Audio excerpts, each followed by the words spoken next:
I've got a GSX R750. Mick Hone actually rides a Max Norton of mine. Oh, does he? Yeah. Oh, okay. I'll see you down the shop. Competition, yeah, you may do. All right. Look, yeah, there's a sort of powdery... Yeah, that's what it'll be. That's what it'll be. Sooty mould, and you need to get rid of the... Basically, it's not the sooty mould that's the problem. It's the scale or the aphids that, you know, and you just need to... I think the white oil or the eco oil will do the trick. Thanks for the call, Good, Bob. Bob. To Josephine, good morning. Hi, I've got a bit of a question for Jane, if that's okay. Yeah.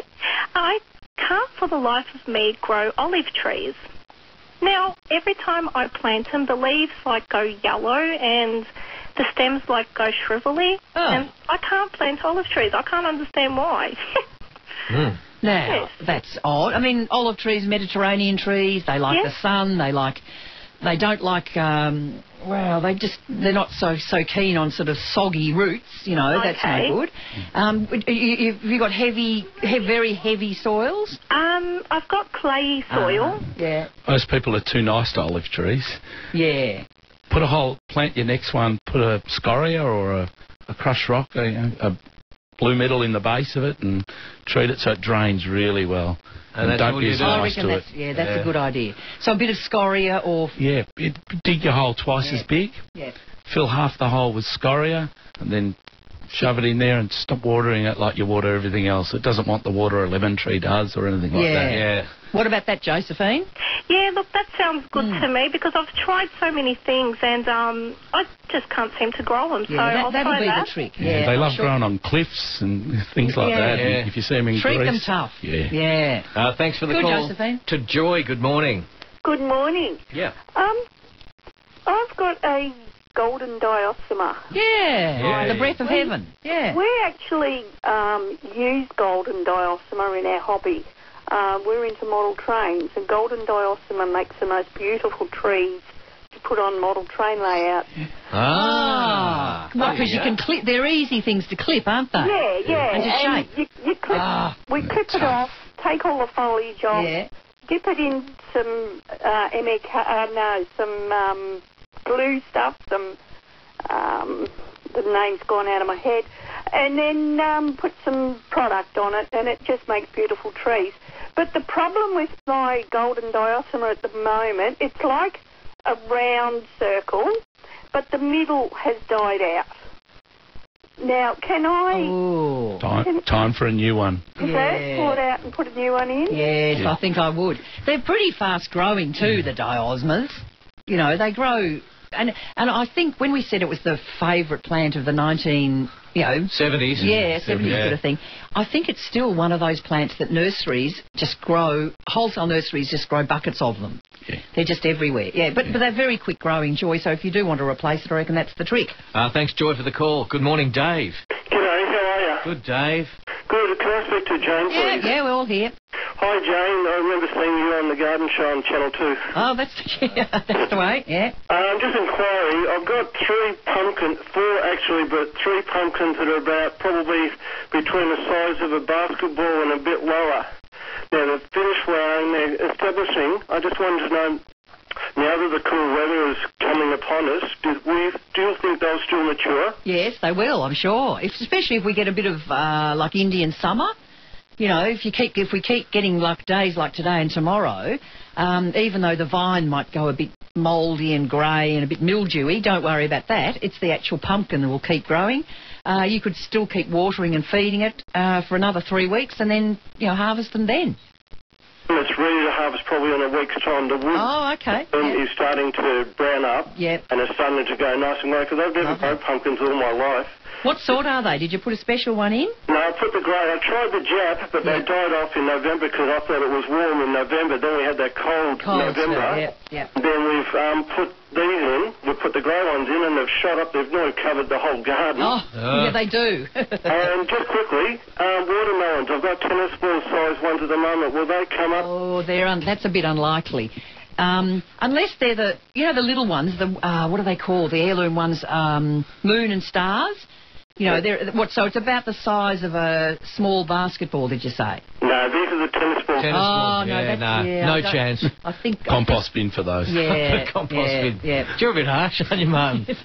Just whoosh into the compost. Get a new one. Compost bin. If you want to see a good display of pumpkins, the Edible Garden, it's at Fed Square at the moment. Have a look at that. It was in yesterday's paper. Denise Gadd wrote the article. Yes. And that's Clive Glazy standing next to a Citroën car. Yes. And it's just exploding full of Vegetables. colourful... Yeah, and Have a look mainly at it. pumpkins. Yeah. And that's all at that Fed Square. They've got it right and through till March the 14th or something. It's a great idea And to how- show people how easy it is to grow, you know, heirloom fruit and veggie. And how's the colour in them? All the it's beautiful. different colours. Are you looking at Clive's face or the colour of the pumpkins? Oh, both. They're all red. Yeah. It's 21 to 10. Jane and Darren's Big Backyard for Bunnings Warehouse, where lowest prices are just the beginning. And Backer Design, celebrating 40 years of Norwegian stressless recliners. It's time for Jane's Plant of the Week. Jane's Plant of the Week for Fulton's Garden Supplies, Hawthorn, Wanturna and Cheltenham. Is it the golden diosma? Could well be. Could it be? No, this one's from Warner's, and Warner's grow a very mighty plant. They always win the Plant Life display at our Melbourne International Flower and Garden Show. Yeah. Because they're so good. But they have grown this plant called Agonis after dark. Flexuosa? Flexuosa. Yes, and it's a after How did dark. I know that?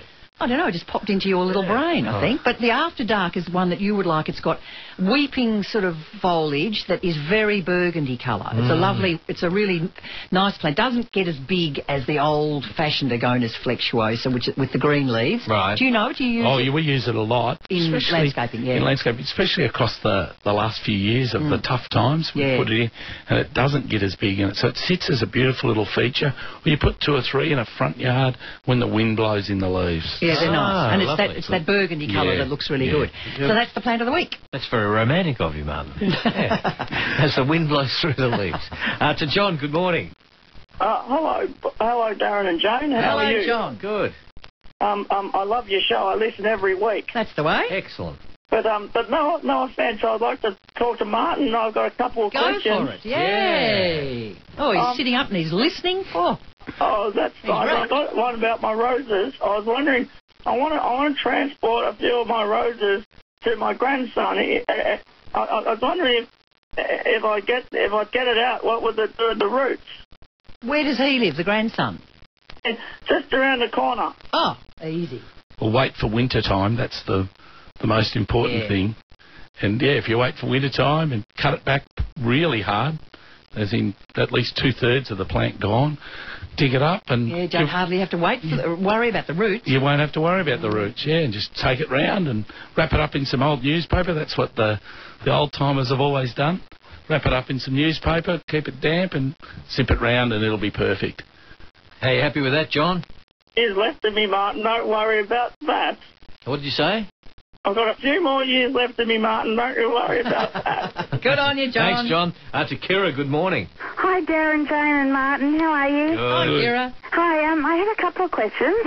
One of them was about my apricot tree. I discovered these amber-coloured globules when I was mowing and Oh, that's too, what's Yes, down yes. at the bottom of the tree. And my first thing was like, oh no, because I listened to your program thinking, oh no, please don't tell me they're borers. Please don't tell me they're borers. No. Wait, I scraped them off and they came off very easily, and there was no holes behind it or anything. No, that's okay. You're right there, and you did you've done the homework. That's good. You've scraped it off. It's probably a little bit of gummosis, and that's where this weeping sort of sap comes from the apricot tree. How old is your tree?